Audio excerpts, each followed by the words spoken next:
ఎవరు లేనప్పుడు మాత్రం పెళ్ళాన్ని దేవత లెక్క చూసుకుంటారు కొంతమంది. ఎవరైనా ఉంటే మాత్రం దాని దిక్కు కూడా చూడరు. దాన్ని కంట్రోల్ చేయాలని చూస్తుంటారు.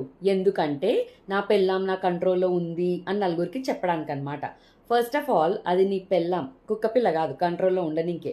సెకండ్ ఆఫ్ ఆల్ కుక్క పిల్లలే కంట్రోల్లో ఉంటలేవు, ఇంకా పెళ్ళాం ఎందుకు ఉంటుంది కంట్రోల్లో? థర్డ్ ఆఫ్ ఆల్ అసలు పెళ్ళాం కంట్రోల్లో ఎందుకు ఉండాలి?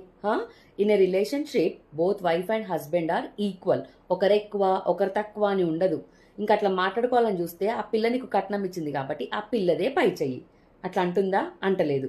ఇంకొక గమ్మత్తైన విషయం ఏంటంటే, ఇక తల్లుందనుకోండి ఆ పిల్లగాడు ఇక ఆ పిల్ల వంక కూడా చూడడు అనమాట. ఇక ఎట్లా అంటే ఆ పిల్లతో నవ్వుతూ మాట్లాడడానికి కూడా నామోషి ఫీల్ అవుతుంటాడు. ఆ పిల్లతోటి ప్రేమగా బిహేవ్ చేయడానికి కూడా సిగ్గుపడుతుంటాడు. ఎందుకో నాకు అర్థం కాదు. ఉంచుకున్నదా ఏమన్నా అది నీకు? సొంత పెళ్ళామే కదా. తల్లుంటే ఏంది, తల్లుంటే ఏంది? కాలర్ ఎగరేసుకొని చెప్పాలే, నా పెళ్ళాన్ని నేను ప్రేమగా చూసుకుంటా, దాని ఒపీనియన్స్కి వాల్యూ ఇస్తా, అది నాలో సగం, నేను తాళి కట్టిన పెళ్ళాం అది, నేను వాల్యూ ఇస్తా అని కాలర్ ఎగరేసుకొని చెప్పాలి. అట్లాంటి వాళ్ళైతేనే పెళ్లి చేసుకోండి.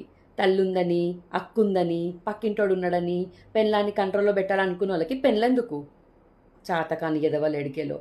ఇంకోటి, ఓ అత్తలు, నీ కొడుకు నీ కోడలతో ప్రేమగా ఉంటాడు, చూస్తే చూడు లేకపోతే లేదు, అంతేగాని రెస్ట్రిక్షన్స్ పెట్టకు.